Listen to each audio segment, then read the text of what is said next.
ఓం నమ శివాయ. ఈరోజు మనం శని త్రయోదశి ఎప్పుడు వస్తుందో తెలుసుకుందాం. కొత్త సంవత్సరంలో ఏలిన నాటి శని ఈ పరిహారాలు పాటిస్తే సర్వదోషాలు పోవడం ఖాయం. నూతన సంవత్సరంలో ఏలిన నాటి శని దోషాలు ఉన్నవారు తప్పకుండా చేయాల్సిన పూజలు ఇవే. ఒక వ్యక్తి జాతకంలో ఏలిన నాటి శని, అర్ధాష్టము శని నడుస్తుంటే వృత్తి వ్యాపారాలలో తీవ్ర ఆటంకాలు, ఆర్థిక సమస్యలు, అనారోగ్య సమస్యలతో ఇబ్బంది పడుతూ ఉంటారు. శని త్రయోదశి రోజు చేసే చిన్నపాటి పూజతో ఇలాంటి సమస్యల నుంచి ఉపశమనం పొందవచ్చు. ఈ సందర్భంగా నూతన సంవత్సరంలో ఏ రాశులకు శని ప్రభావం ఉండబోతుంది, శని త్రయోదశి ఎప్పుడు వచ్చింది, ఆ రోజు ఎలాంటి పూజలు చేస్తే మంచిది అనే విషయాలు వివరంగా ఈ కథనంలో తెలుసుకుందాం. శని త్రయోదశిని ఏ విధంగా నిర్ధారణ చేస్తారు?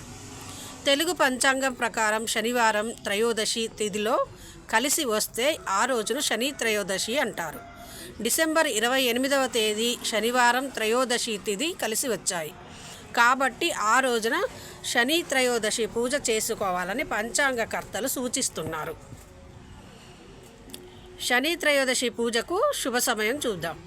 డిసెంబర్ 28వ తేదీ శనివారం ఉదయం 6 గంటల నుంచి 10 గంటల లోపు శని త్రయోదశి పూజ చేసుకోవాలి.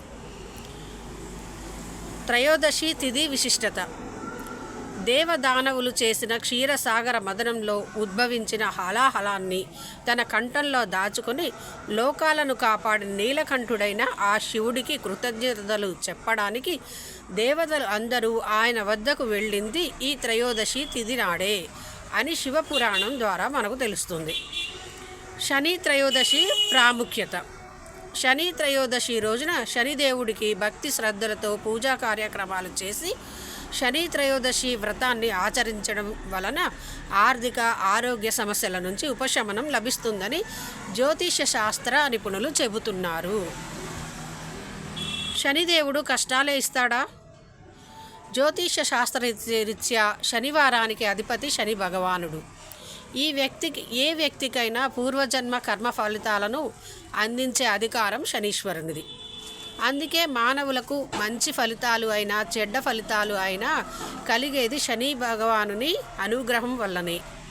నిజానికి శని పాపగ్రహం అంటారు, కానీ ఒక వ్యక్తికి అగ్ని పరీక్షలకు గురిచేసి చెడు మార్గం నుంచి సన్మార్గం వైపు నడిపించేది శని భగవానుడే. అందుకే శనిదేవుని ఆరాధనకు అంతటి విశిష్టత. శని త్రయోదశి పూజలు ఎవరు చేయాలి? జాతకం ప్రకారం ఏలినాటి శని, అష్టమ శని, అర్ధాష్టమ శని నడుస్తున్నవారు తప్పకుండా శని త్రయోదశి పూజలు చేసుకోవడం వలన శనిదేవుని అనుగ్రహాన్ని పొందవచ్చు. కొత్త సంవత్సరంలో శని మీనరాశిలోకి ప్రవేశిస్తున్నందున మీనరాశి, మేషరాశి వారికి ఏలినాటి శని ప్రభావం ఉండబోతోంది. అలాగే కుంభరాశి వారికి కూడా ఏలిన నాటి శని ప్రభావం చివరి దశలో ఉంటుందట. కాబట్టి ఈ 3 రాశుల వారు శని త్రయోదశి రోజు శనికి ప్రత్యేక పూజలు జరిపించుకోవడం వలన కొత్త సంవత్సరంలో శుభ ఫలితాలను పొందుతారని పంచాంగకర్తలు చెబుతున్నారు. శని త్రయోదశి పూజా విధానం: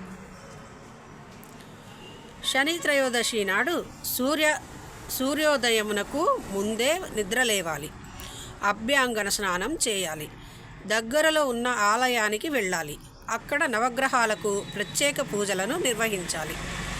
ఈరోజు ప్రధానంగా శనీశ్వరుడిని ఆరాధించడం, తైలాభిషేకం చేయాలి. ఒక తమలపాకులో బెల్లం ఉంచి శనికి నైవేద్యంగా సమర్పించాలి. ఇలా చేయటం వల్ల జాతకంలో ఉన్న శని దోషాలు తొలగిపోతాయని విశ్వాసం. అంతేకాకుండా ఈ రోజుల్లో నల్ల నువ్వులు నల్లని వస్త్రంలో ఉంచి తాంబూలం, దక్షిణతో బ్రాహ్మణులకు దానం చేస్తే జాతకంలో అరిష్టాలు ఉంటే తొలగిపోయి సర్వశుభాలు చేకూరుతాయని పండితులు చెబుతున్నారు. సింపుల్గా ఇలా కూడా పూజ చేసుకోవచ్చట. శని త్రయోదశి నాడు సమయభావం వలన ఇవేమీ చేయలేని వారు కనీసం నవగ్రహాల వద్ద మట్టి ప్రమిదలో నువ్వుల నూనెతో దీపారాధన చేసి శనిదేవుని తమలపాకులో బెల్లం నైవేద్యంగా సమర్పించి 9 ప్రదక్షిణలు చేస్తే శనిదేవుని ప్రీతిని పొందవచ్చు. అలాగే శివునికి కానీ ఆంజనేయ స్వామికి కానీ భక్తితో 11 ప్రదక్షిణలు చేసి శివదేవుని అనుగ్రహాన్ని పొందినట్లే అని శాస్త్రవచనం.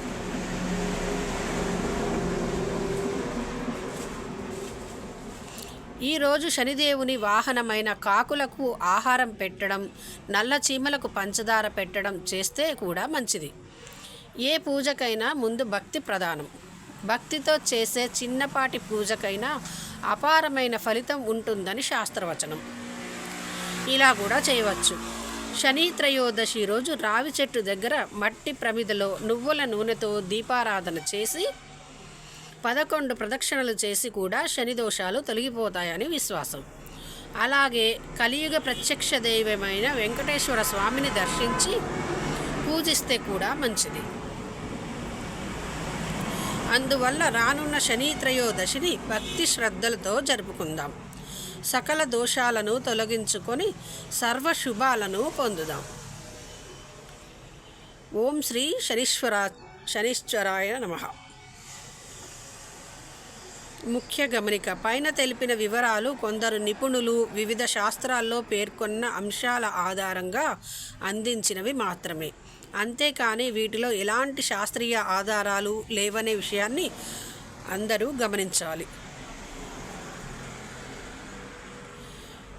మీరు ఎంతవరకు ఈ పూజ చేసుకోగలుగుతారు అనేది మాత్రం మీ యొక్క భక్తిని బట్టి, మీ యొక్క అవసరతని బట్టి మీరు ఆలోచించుకొని పూజలు చేసుకోండి. ఓం నమః శివాయ.